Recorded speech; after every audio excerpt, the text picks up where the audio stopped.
It's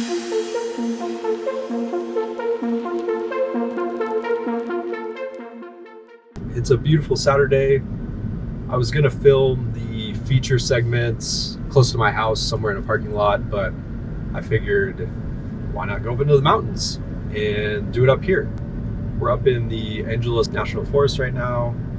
It's a little bit before sunset, and I'm gonna find a spot to pull off here, and I will get into all the cool stuff this truck has and even cover some features that I haven't seen in some of the other review videos, so stay tuned.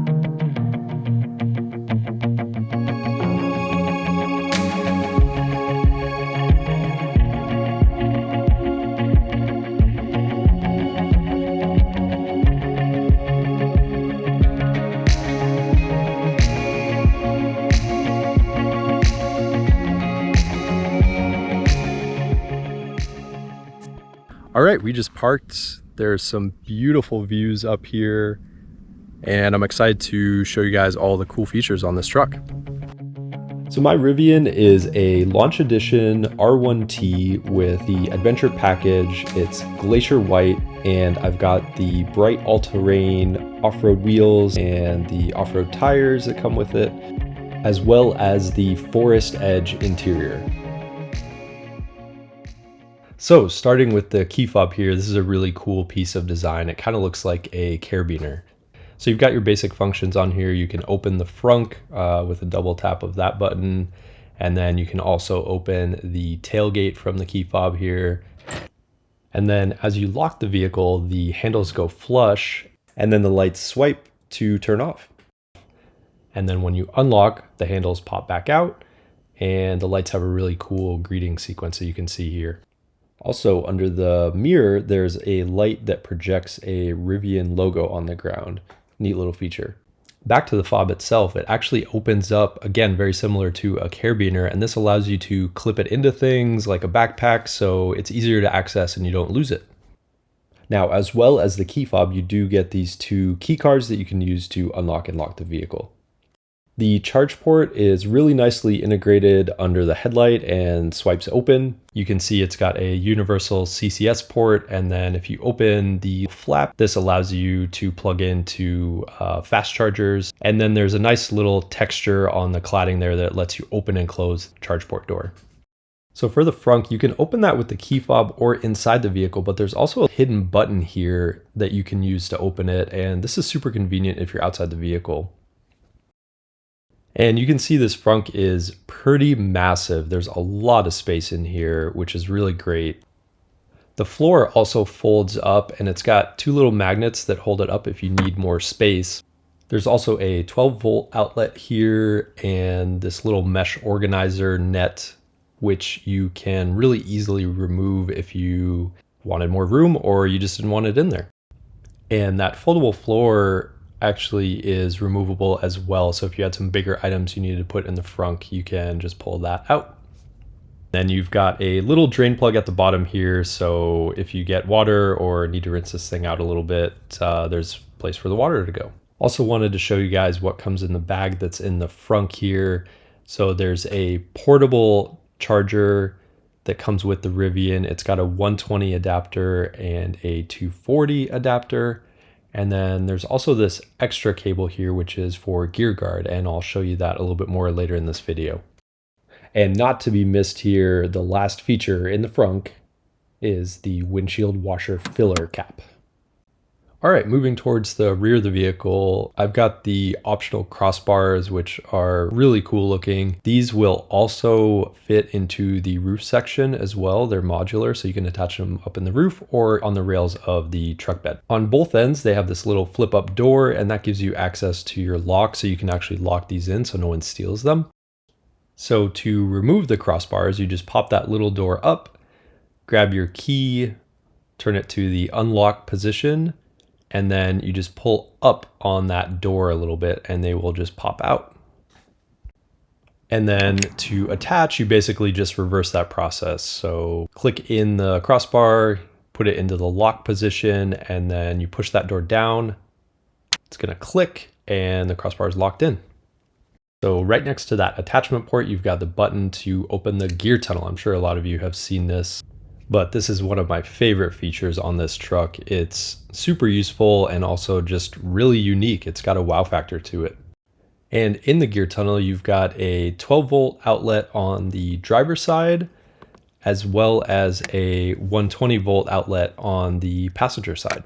So each of the gear tunnel doors actually has its own little storage compartment. The driver's side has this cool looking bag, and inside of that there's a fix-a-flat kit. And then you've also got a hose which can be used with the air compressor that's in the truck bed. Then on the passenger side in that compartment, there's a supplied first aid kit. These gear tunnel doors can also be used as seats or steps. They've got a load rating of 250 pounds. So on the back of the bed rail on the driver's side, you have two buttons, and one of those opens the power tonneau cover. Now the power tonneau cover is an optional feature. I do really like being able to throw stuff back here though and know it's secure under that tonneau cover. The truck bed is 4.5 feet long with the tailgate closed, and it's just under 7 feet when you've got the tailgate open. Then the second button here just opens the tailgate, and the first feature you'll be able to access is by pulling this lever, you'll reveal a full-size spare. This is an optional feature, so if you don't get the spare, you just end up with even more storage space back here. Another awesome feature that's located on the left side of the truck bed is this built-in air compressor. You can set this all the way up to 150 PSI if you needed. This is a super convenient way to air up your tires after you've gone off-roading, so you don't have to have an extra air compressor that you carry with you. And that hose I showed you earlier easily reaches all 4 of the tires. So when you plug the hose in and you're connected to your tire, it actually displays your current tire pressure, and then it allows you to set your desired pressure. Then you just hit the little play button and the compressor will automatically shut off when it gets to the set pressure. And just below the air compressor are these 2 slots, and this is where you plug in that gear guard cable I was talking about earlier. So you can use this to lock up bikes or any other stuff you may have in the back that's valuable that you want to have tied into the alarm system. There are also 4 of these hooks in the truck bed on either corner that you can use to tie things down. And then on the right side of the truck bed, you've got 2 120-volt outlets. And when you've got that power tonneau closed, there's a ton of secure lock space in the back, as well as a couple really bright lights to light up anything you've got back there. Well, that covers pretty much all the exterior stuff. Let's move on to the interior.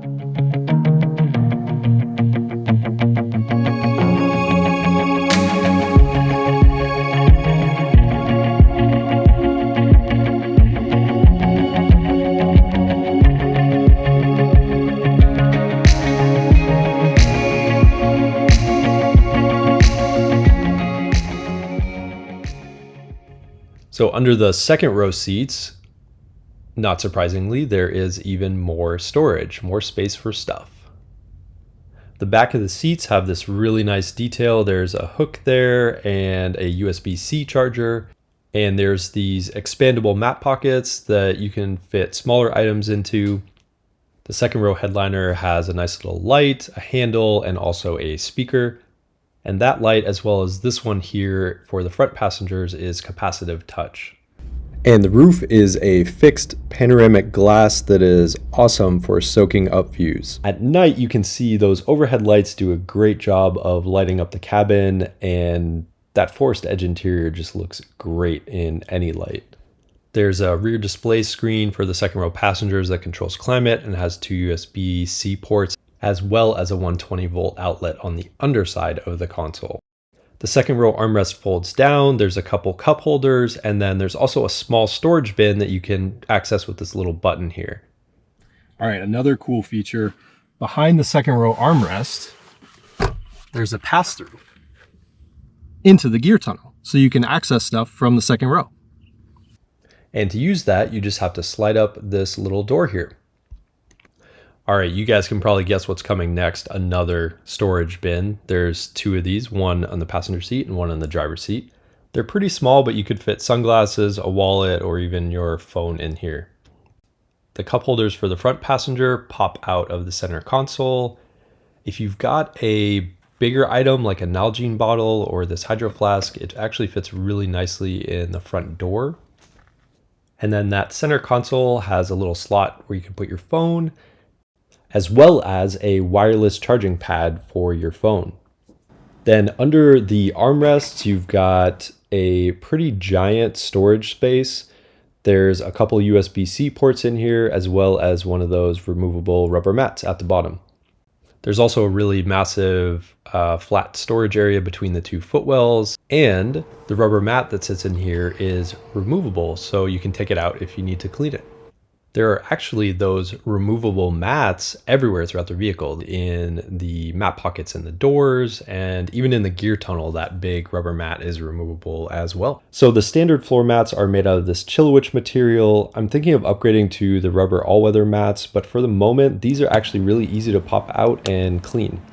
And while most controls are done through the center screen, the seat controls are still on the side of the seat. There are two more features that you probably have already seen. The first one is this camp speaker that comes out of the center console. Such a cool product to have integrated in the vehicle, and one that I'll be using a lot. And of course, there's a flashlight in the driver door, because why not?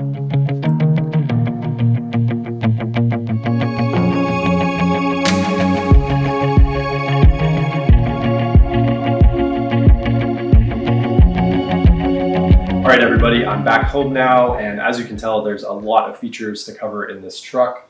The next thing I want to take you guys through is the UI and screen interface. Now, there's a lot to dive into there, so what I'm going to do is separate that out into a part 2 video. I'll be posting that shortly after this one, and I'll really get into the screen and all the menus and controls that you can access through the user interface. And finally, a follow-up video to that, I'll be going through all my camping gear and breaking down everything I pack for camping and overlanding, and also giving some insight into the few important things that I always try to bring with me. Stay tuned, and thanks for watching.